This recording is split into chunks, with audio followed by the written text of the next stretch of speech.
প্রিয়তোষের দিকে তাকিয়ে অনিমেষ বলল, কেমন লাগছে? ঘাড় নাড়লেন প্রিয়তোষ। আমি কিছুই বুঝতে পারছি না, এরা কারা? প্রশ্নটা শোনা মাত্র মাধবীলতার হাত একটু স্থির হয়েই আবার সচল হলো। অনিমেষ লক্ষ্য করল পাখার হাওয়ার বেগ এখন কম। সে বলল, এটা বোঝা উচিত ছিল। প্রিয়তোষ মাধবীলতার মুখের দিকে তাকালেন। তোমরা বিয়ে থা করেছ, কিন্তু এই খবরটা দাদাকে দাওনি কেন? ওরা তো কিছুই জানেন না। মাধবীলতা কোনো উত্তর দিল না, কিন্তু তার হাত এবার স্থির হলো। প্রিয়তোষ অনিমেষের দিকে তাকালেন। হ্যারিকেনের আলোয় অনিমেষকে আরো বেশি রোগা দেখাচ্ছে। অনিমেষ বলল, বাবার সঙ্গে যোগাযোগ হয়েছে? হ্যাঁ, আমি ওখানেই শুনলাম তুই জেলে গিয়েছিলি। দাদা সেই খবর পেয়ে মাঝে মাঝে জেলে এসে খোঁজ খবর করত, তাই নাকি? অনিমেষ হাসবার চেষ্টা করলো। আমার সঙ্গে দেখা হয়নি কখনো। ইচ্ছে করেই নাকি করেনি। ভেবেছিল তুই রিলিজড হলে জলপাইগুড়িতে ফেরত নিয়ে যাবে, কিন্তু তারপরই ওই ঘটনাটা ঘটল। কি ঘটনা? তুই কিছুই জানিস না? না। জেল থেকে বেরিয়ে কোথায় ছিলি? এখানে, এই ঘরে। আশ্চর্য, দাদা প্যারালাইজড হয়ে রয়েছে। ডান দিকটায় কোনো সেন্স নেই। চা বাগানের চাকরি ছেড়ে এখন জলপাইগুড়ির বাড়িতে রয়েছে। লাঠি নিয়ে কোনো রকমে বাথরুম বারান্দায় যেতে পারে। অনিমেষ হোঁচট খেল। বাবা। বাবার কথা ভাবলেই চোখের সামনে একটা দৃশ্য ভেসে ওঠে। সন্ধ্যের অন্ধকার যখন তিরতিরিয়ে স্বর্গ ছেড়ার মাঠে ছড়িয়ে যেত, তখন সাইকেলের ঘন্টি বাজাতে বাজাতে বাবা ফিরত বাড়িতে, হাফ প্যান্ট আর শার্ট পরে। সাইকেল রেখে আলতো আঙ্গুলে অনিমেষের চুল এলোমেলো করে ভেতরে চলে যেত। এখন সেই মানুষ অর্ধেক অবশ শরীরে পড়ে আছে, অথচ সে কিছুই জানে না। অনিমেষ কাঁপা কাঁপা গলায় জিজ্ঞাসা করল, পিসিমা? দিদির শরীর খুব খারাপ, বেশি দিন বাঁচবে না। তুই তো ওদের চিঠি দিতে পারতিস। এই বস্তির ঘরে থাকার কোনো মানে হয়? অনিমেষ মাথা নাড়ালো। না, আমি আর কারোর দায়ী হয়ে থাকতে চাই না। মাধবীলতা চকিতে অনিমেষকে দেখল, তারপর ইশারায় অর্ককে ডেকে বাইরে চলে গেল। অর্ক এতক্ষণ ব্যাপারটা বোঝার চেষ্টা করছিল। মা ডাকা মাত্র সে বেরিয়ে এলো। মাধবীলতা দ্রুত গলায় বলল, দুটো সন্দেশ আর রসগোল্লা নিয়ে আয়। অর্ক মাথা নাড়ল। এখন পাড়ার দোকান বন্ধ, সেই মোড়ে যেতে হবে। তাই যা, আমি টাকা দিচ্ছি। আবার ঘরে ঢোকার জন্য মাধবীলতা পা বাড়াতেই অর্ক বাধা দিল। আমার কাছে টাকা আছে। কোথায় পেলি? সন্দেহের সুর ফুটে উঠল মাধবীলতার গলায়। পেয়েছি, কিন্তু এই লোকটাকে এত খাতির করছো কেন? ওইভাবে কথা বলবি না, তোর ছোট দাদু উনি, মনে রাখিস। তুই প্রণাম করেছিস? না। মাধবীলতা দাঁতে দাঁত চাপল। তুই এত অবাধ্য! লজ্জা লজ্জা, যা প্রণাম কর। অর্ক গোজ হয়ে দাঁড়িয়ে রইল।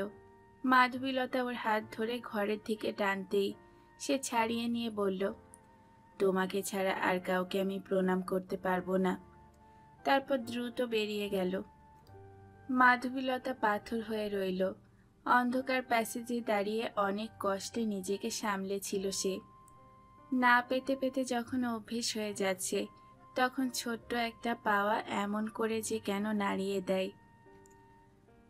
মাধবীলতা ঘর ছেড়ে যাওয়া মাত্র প্রিয়তোষ জিজ্ঞাসা করলেন, তুই বিয়ে করেছিস কবে?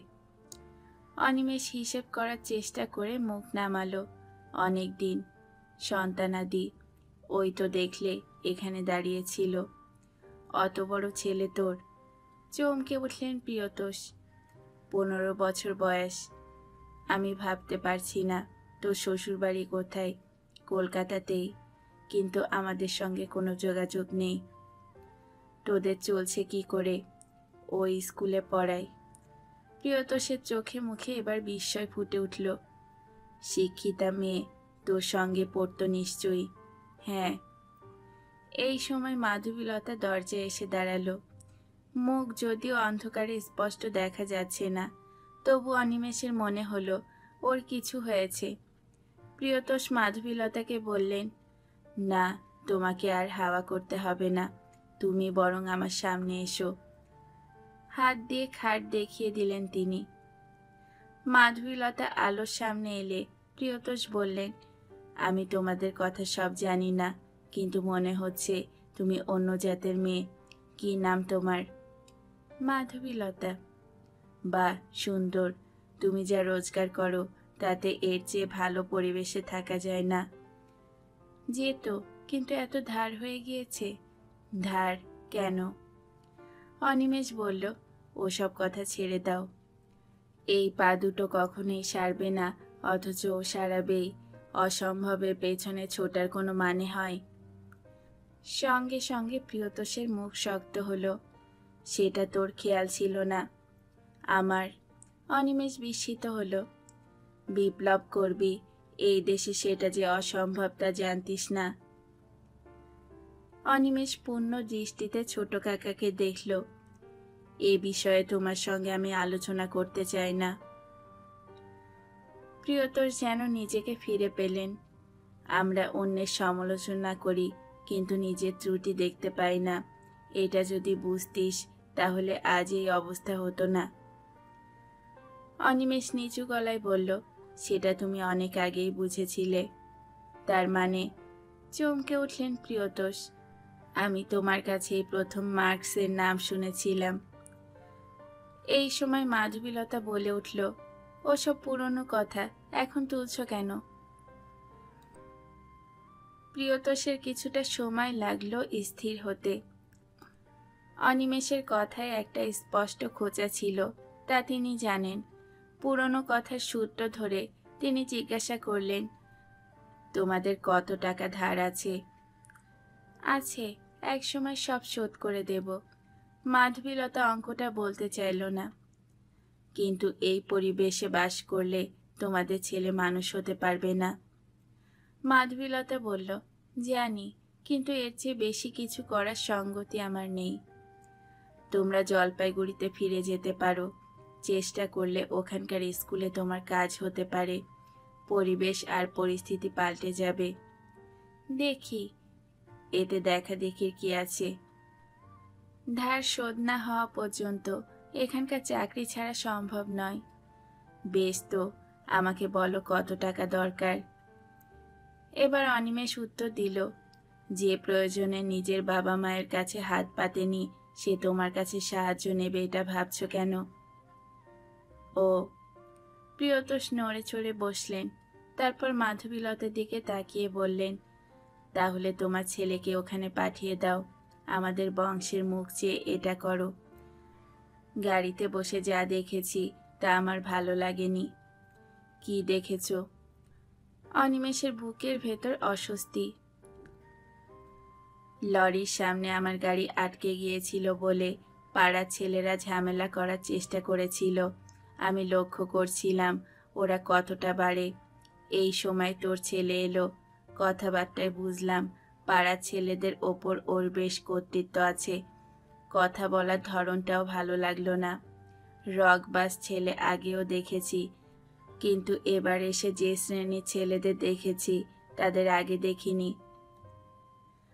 মাধবীলতা নিচু গলায় বলল, এই জ্বালায় তো জ্বলছি। আসলে ওর বয়সের তুলনায় চেহারাটা বড়, কিন্তু বুদ্ধিশুদ্ধি একটুও পাকেনি। এই সময় অর্ককে দরজায় দেখতে পেয়ে মাধবীলতা চট করে উঠে দাঁড়ালো। তারপর ছেলের হাত থেকে মিষ্টির প্যাকেটটা নিয়ে প্রিয়তোষের পেছনে চলে গেল প্লেট সাজাতে। মাধবীলতা দেখল দুটো করে নয়, অনেক বেশি মিষ্টি নিয়ে এসেছে অর্ক। অন্তত 10 টাকার তো হবেই। এত টাকাও কোথায় পেল? তারপরই মনে পড়ল দুপুরে ওর হাতে টাকা ছিল। মাথা গরম হয়ে যাচ্ছিল, কিন্তু অনেক কষ্টে নিজেকে সামলালো মাধবীলতা। হঠাৎ খেয়াল হলো অর্ক নিজে থেকে বাড়তি মিষ্টি এনেছে, সেটাও অভিনব। প্রিয়তোষ অর্ককে দেখলেন। তোমার নাম কি? অর্ক। বাহ, চমৎকার নাম। কি পড়ছো? জিজ্ঞাসা করা মাত্র মা এবং বাবার চোখ যে তার উপরে পড়ল, সেটা টের পেয়ে একটু সংকুচিত গলায় উত্তর দিল অর্ক। এখানকার ছেলেদের সঙ্গে মিশতে তোমার ভালো লাগে? কেন লাগবে না? এরা কি তোমার মতো পড়াশুনো করে? না। তাহলে? তাহলে কি? প্রিয়তোষ আবার পূর্ণ দৃষ্টিতে অর্ককে দেখলেন। এই সময় মাধবীলতা প্লেটটা প্রিয়তোষের পাশের টেবিলের ওপর নামিয়ে রাখল। প্রিয়তোষ সেদিকে তাকিয়ে ধীরে ধীরে মাথা নাড়লেন। এসব করতে গেলে কেন? কিছুই তো করিনি। মাধবীলতার কণ্ঠস্বর নরম। আমার ব্লাড সুগার 400-তে উঠেছিল, মিষ্টি বিষের সমান। হ্যাঁ অনিমেষ, তোর নিজের কি করার ইচ্ছে? বুঝতে পারছি না, কিছু তো করতেই হবে। প্রিয়তোষ উঠলেন। আমি আরো দিন 10 এখানে আছি, এর মধ্যে তুই চিন্তা ভাবনা করে নে। এখানে আমাদের মতো মানুষ বাঁচতে পারবে না। আর বৌমা, তোমাকে যা বললাম ভেবে দেখো, ওর জন্য যা করছো তার তুলনা নেই। কিন্তু তোমার অসুস্থ শ্বশুর কি দোষ করলো? তারপর অর্কর দিকে তাকিয়ে হাসলেন। তোমার সঙ্গে আমার কথা আছে। অর্ক একটু উদ্ধত ভঙ্গিতে তাকালো। প্রিয়তোষ বললেন, কাল বিকেল 3টে নাগাদ আমার হোটেলে ওকে পাঠিয়ে দিও বৌমা। অনিমেষ মনে করার চেষ্টা করলো, কোন হোটেল যেন?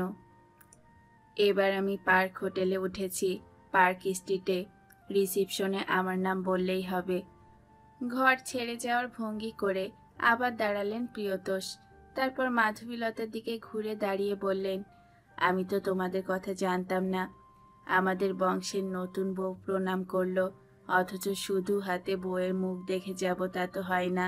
কিন্তু মাধবীলতার গলার স্বর কাঁপল। আপনি আশীর্বাদ করুন, তাতেই হবে। তাছাড়া আমি তো আর নতুন বউ নই। আমি তো তোমাকে প্রথম দেখলাম। আমাদের বংশের নিয়ম তুমি জানবে কি করে? প্রিয়তোষ বাঁ হাতের কোড়ে আঙ্গুল থেকে আংটিটা খুললেন। যদিও আমার আঙ্গুল সরু, তবু তোমার হবে কিনা জানি না। পুরনো জিনিস বলে কিছু মনে করো না। মাধবীলতা এক দৃষ্টিতে প্রসারিত হাতটিকে দেখল। আঙ্গুলের ডগায় আংটি থেকে আলো ঠিকরে বার হচ্ছে, খুব দামি পাথর নিঃসন্দেহে। সে অনিমেষের দিকে তাকালো। অনিমেষের মুখ মাটির দিকে। প্রিয়তোষ বললেন, আশীর্বাদ প্রত্যাখ্যান করলে অপমান করা হয়। শেষ পর্যন্ত মাধবীলতা মাথা নাড়ল। আপনি এসেছেন, এই আমার জন্য সবচেয়ে বড় আশীর্বাদ পাওয়া। প্রিয়তোষ ধীরে ধীরে হাত নামিয়ে আংটিটাকে পকেটে ফেলে দিলেন। তারপর অনিমেষের দিকে তাকিয়ে বললেন, যাওয়ার আগে জানাস। মাধবীলতা অর্ককে ইশারা করল এগিয়ে দিতে। অন্ধকার গলিতে পা ফেলতেই প্রিয়তোষের অসুবিধে হচ্ছিল। একটা চাপা ঘেমো গন্ধ যেন বাতাসে ভাসছে। অর্ক বলল, আপনি আমার হাত ধরুন। প্রিয়তোষ মাথা নাড়লেন। ঠিক আছে, তুমি সামনে হাঁটো। ঈশ্বরপুকুর লেনে অবশ্য অন্ধকার নেই। রাস্তার আলোর তলায় এখন জোর তাসের আড্ডা বসেছে। প্রিয়তোষের ড্রাইভার গাড়ি ঘুরিয়ে রাখায় ওপারে যেতে হবে। অর্ক গাড়ি অবধি পেছন পেছন এলো। দরজা খুলে প্রিয়তোষ বললেন, কাল ঠিক সময়ে চলে এসো, আমি অপেক্ষা করব।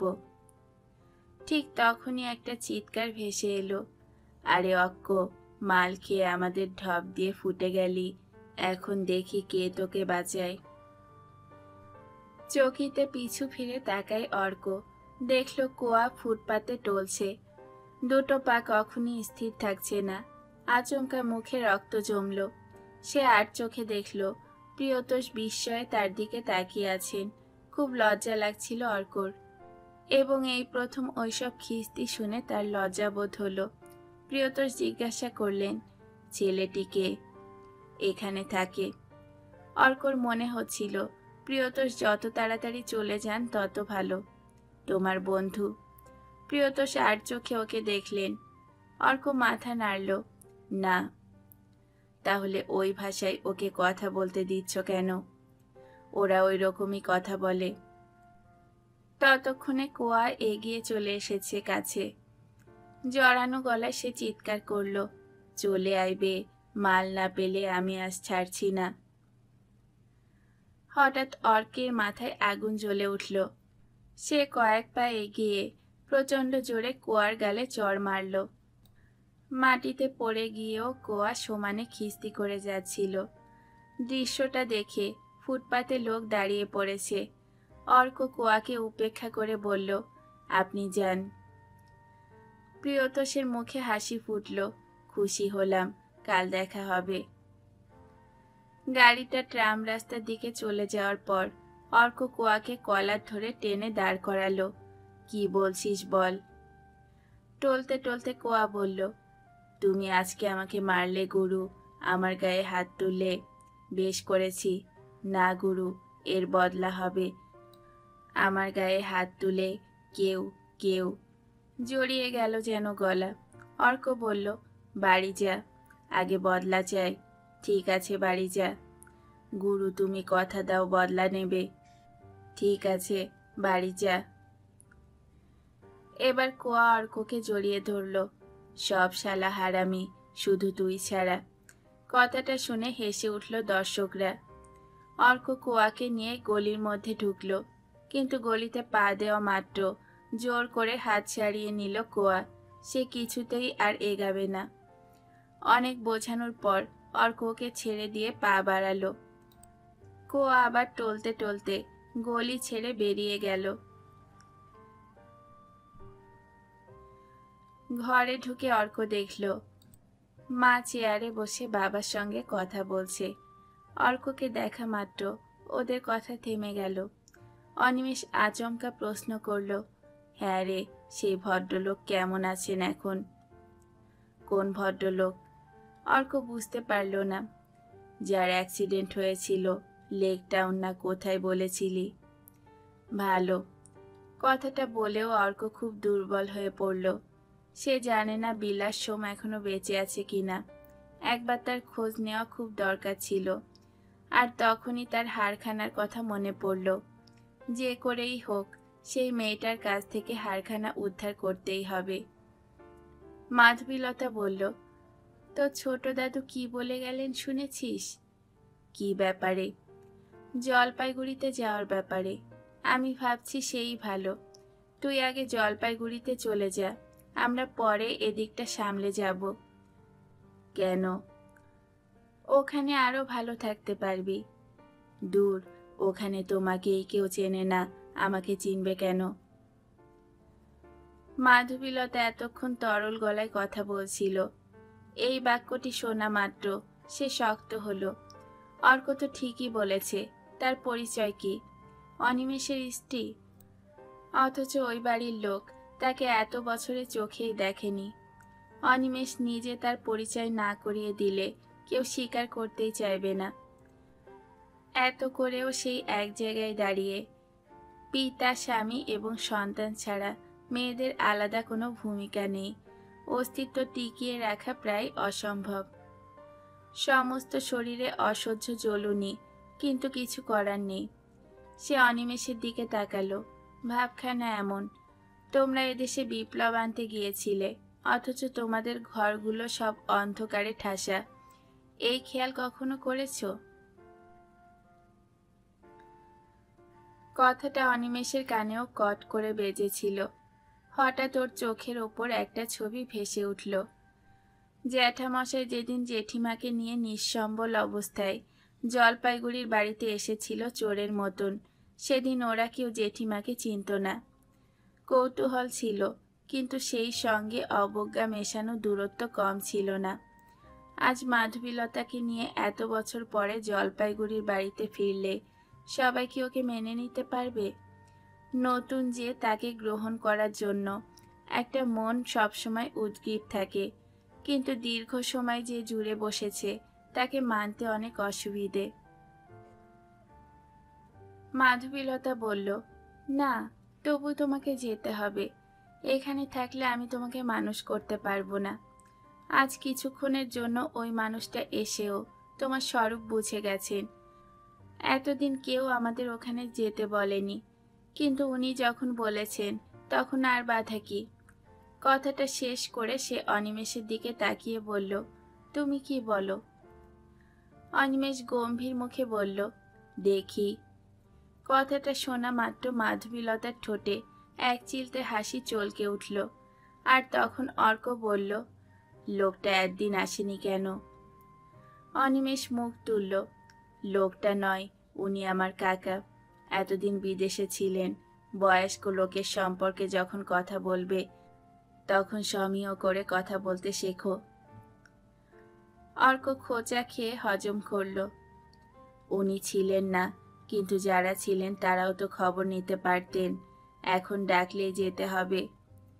মাধবীলতা বলল, তোমাকে এই নিয়ে মাথা ঘামাতে হবে না। আমি দেখতে চাই তুমি নিজেকে শুধরে নিয়েছ। আর তখনই দপ করে আলো জ্বলে উঠল। পুরো বস্তিটায় একটা চাপা উল্লাস উঠল। মাধবীলতা বলল, যাও, হাত মুখ ধুয়ে এসো। কদিন তো একেবারে বইয়ের সঙ্গে কোনো সম্পর্ক নেই। খেয়ে দিয়ে আমি যতক্ষণ খাতা দেখব তুমি ততক্ষণ পড়বে। অর্ক মাথা নাড়ল, আমার ঘুম পাচ্ছে। মাধবীলতা বলল, কোনো কথা শুনতে চাই না। সারাদিন টোটো করার সময় খেয়াল থাকে না। মনে করো না চেহারায় বড় হয়ে গিয়েছো বলে সাপের 5 পা দেখে ফেলেছ। যাও। অর্ক উঠল, তারপর দরজার দিকে যেতে যেতে চাপা গলায় বলল, তুমি মায়েরি মাঝে মাঝে ঠিক মাস্টারনি হয়ে যাও।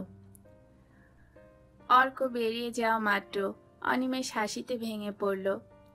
বালিশ বুকে চেপে সশব্দে হেসে উঠল সে। মাধবীলতা গম্ভীর গলায় বলল, চমৎকার। তারপর সামান্য হাসল। আর কত কি শুনবো? তুমি তখন এমনি করে হেসো। আজ রবিবার। ভোরবেলা থেকে যেন একটা ঝড়ের মধ্যে কাটালো অর্ক। ছুটির দিনেও মায়ের সাত সকালে ওঠা চাই। কলঘরের কাজ সেরে চা বানিয়ে তাকে ডেকে তুলেছে। তারপর বাধ্য করেছে বই নিয়ে বসতে। ছোটবেলা থেকে চিৎকার না করে পড়ার অভ্যেস হয়েছে অর্কর। মা বলে ওটা নাকি ফাঁকিবাজি। সে পড়ছে কিনা তাও কেউ টের পাবে না। পড়তে পড়তে অর্কর মনে হচ্ছিল ওগুলো পড়ার কোনো মানে হয় না। কবে কে কখন যুদ্ধ করেছিল, কে কিরকম ভালো শাসক ছিল, এখন তার কথা জেনে কি লাভ? ওসব যাদের দরকার তারা পড়ুক। পড়তে পড়তে ওর নজর ছিল ঘরের কোণে রাখা দুধের খালি কৌটোর দিকে। ওর মধ্যে কাল রাত্রে এক ফাঁকে টাকাগুলো লুকিয়ে রেখেছে। বইপত্র গোটালো অর্ক। মাধবীলতার খাতা দেখা হয়ে গিয়েছিল। উনুনে এখন সুজি ফুটছে। ছেলেকে উঠতে দেখে বলল, কি হলো? আর পড়তে ইচ্ছে করছে না। কেন? এটুকু পড়লে হবে? হবে। মাধবীলতা চকিতে ছেলের দিকে তাকালো। মুখে মুখে তর্ক করছিস? তর্ক করছি না তো মা, আমার এখন পড়তে ভালো লাগছে না। অর্ক বইপত্র টেবিলে রেখে দরজায় গিয়ে দাঁড়াতেই দেখল অনু এদিকে আসছে। তাদের ঘরে এই বস্তির কেউ খুব প্রয়োজন ছাড়া আসে না। সে একটু অবাক গলায় জিজ্ঞাসা করল, কি চাই? অনু বোধহয় অর্ককে ঘরে আশা করেনি। একটু থতমত হয়ে বলল, কিছু না। তারপর ফিরে যাওয়ার জন্য ঘুরে দাঁড়ালো। তুমি কিছু বলবে? থাক, পরে আসবো। ভেতর থেকে মাধবীলতা জিজ্ঞাসা করল, কে রে? অর্ক উত্তর দিল, অনু কিছু বলতে এসে ফিরে যাচ্ছে। মাধবীলতা এবার দরজায় চলে এলো, তুই ভেতরে যা। অর্ক ঘরে ঢুকে গেলে অনু এগিয়ে মাধবীলতার কাছে এলো। মাধবীলতা জিজ্ঞাসা করল, কি ব্যাপার? একটু ইতস্তত করে অনু বলল, বৌদি, একটা উপকার করবেন? কি? আপনাদের স্কুলে লোক নিচ্ছে? আমাদের স্কুলে? মাধবীলতা অবাক হলো। টিচার? না, অফিসের কাজ করবার লোক। জানি না তো, কেন বলো তো? আমার চেনাশোনা একজন দরখাস্ত করেছে, তাই। মাধবীলতা বলল, দেখো, আমি প্রথমত জানি না কোনো স্টাফ নেবে কিনা, আর নিলেও ও ব্যাপারে আমার কোনো হাত নেই। অনু মাথা নাড়ল, কিন্তু আপনাদের স্কুল যখন, তখন সবার সঙ্গে আপনার নিশ্চয়ই জানাশোনা আছে, একটু চেষ্টা করলেই হয়তো কাজটা হয়ে যাবে। মাধবীলতা দেখল অনুর মুখে আকুতি স্পষ্ট। সে জিজ্ঞাসা করল, কে দরখাস্ত করেছে? অনু এবার ঢোক গিলল, আমার পরিচিত একজন। তোমার বাবা চেনেন তাকে? নিঃশব্দে মাথা নাড়ল অনু, না। মাধবীলতা মনে মনে হাসলে এবার। হায় রে, সেই একই ভুল, মেয়েগুলো এমনি করেই মরে। তারপরে সে নিজেকে সংশোধন করার চেষ্টা করল, এভাবে না মরেও যে মেয়েদের কোনো উপায় নেই। তোমাদের আত্মীয় নয় যখন, তখন অত চিন্তা করছো কেন? এবার অনু তাকালো, তারপরে মুখ নামিয়ে নিয়ে বলল, ওর একটা কাজ না হলে আমার কোনোদিন বিয়ে হবে না বৌদি। মাধবীলতা এবার যেন ছোট্ট ধাক্কা খেল। এই মেয়েটিকে সে অনেকদিন ধরে দেখছে, নেহাত অশিক্ষিত, নির্বোধ এবং শরীরে বেড়ে ওঠা মেয়ে বলেই মনে হতো। ও যে জীবনের চরম সত্য এত নগ্নভাবে জেনে গেছে, তা ভাবতে পারেনি মাধবীলতা। তার বলতে ইচ্ছে করছিল, চাকরি হয়ে যাওয়ার পর সেই ছেলে ওকে বিয়ে নাও করতে পারে, কিন্তু ওর মনে সন্দেহের কাঁটাটা ঢুকিয়ে দিয়ে কি লাভ? সে হাসল, ঠিক আছে, তুমি একটা কাগজে ছেলেটির নাম ঠিকানা লিখে দিয়ে যেও। আমি কথা দিতে পারছি না, তবে যারা চাকরি দেবেন তাদের অনুরোধ করব। অনুপমার চলে যাওয়া পর্যন্ত মাধবীলতা ওর দিকে তাকিয়েছিল। হঠাৎ শুনল, সরো। ও দেখল অর্ক সেজেগুজে বের হচ্ছে। বিরক্ত গলায় জিজ্ঞাসা করল, কোথায় যাচ্ছিস? হাসপাতালে। এত ঘন ঘন হাসপাতালে যাওয়ার কি দরকার? বা লোকটা বেঁচে আছে কিনা দেখব না। মাধবীলতা ঘাড় ঘুরিয়ে দেখল অনিমেষ সেই একই ভঙ্গিতে মুখের ওপর পথের পাঁচালি রেখে শুয়ে আছে। সে গম্ভীর গলায় বলল, সুজি খেয়ে যা। খাওয়ার মোটেই ইচ্ছে ছিল না অর্কর, খুব দেরি হয়ে যাচ্ছে, কিন্তু মাকে এড়ানোর জন্য ও গরম সুজিতে হাত দিল। অনিমেষের জন্য প্লেটে ঢালতে ঢালতে মাধবীলতা বলল, তুই দাঁড়া, আমি তোর সঙ্গে যাব। অর্কর গলায় যেন আচমকা সুজি আটকে যাচ্ছিল। কোনো রকমে বলল, তুমি যাবে মানে? বা, তোর মা হিসেবে আমারও তো দেখতে যাওয়া উচিত। দূর, ওরা খুব বড় লোক, ওখানে গিয়ে তুমি কি করবে? বড় লোক তো কি হয়েছে, তুই রোজ যাচ্ছিস কেন? অর্ক দেখল এইভাবে কথা বললে সে মায়ের সঙ্গে পেরে উঠবে না, তাই কথা চাপা দেবার জন্য বলল, বেশ, আমি গিয়ে দেখে আসি কেসে গেল কিনা, তারপর তুমি যেও। মাধবীলতাকে আর কোনো কথা বলার সুযোগ না দিয়ে চটপট ডিশ নামিয়ে রেখে অর্ক বেরিয়ে এলো বাইরে। ওর হঠাৎ খেয়াল হলো, সকাল থেকে বাবার গলা শোনা যায়নি। কাল রাত্রে বুড়োটা আসার পর থেকেই বাবার যেন হঠাৎ পরিবর্তন হয়ে গেছে। ট্রাম রাস্তায় চলে এসে চারপাশে তাকালো অর্ক। না, ঝুমকি এখন আসেনি। ওর বাড়িতে খোঁজ নিয়ে এলে ভালো হতো। ঘড়ি হাতে একটা লোককে সময় জিজ্ঞাসা করে অর্ক সমস্যায় পড়ল। 15 মিনিট দেরি হয়ে গিয়েছে।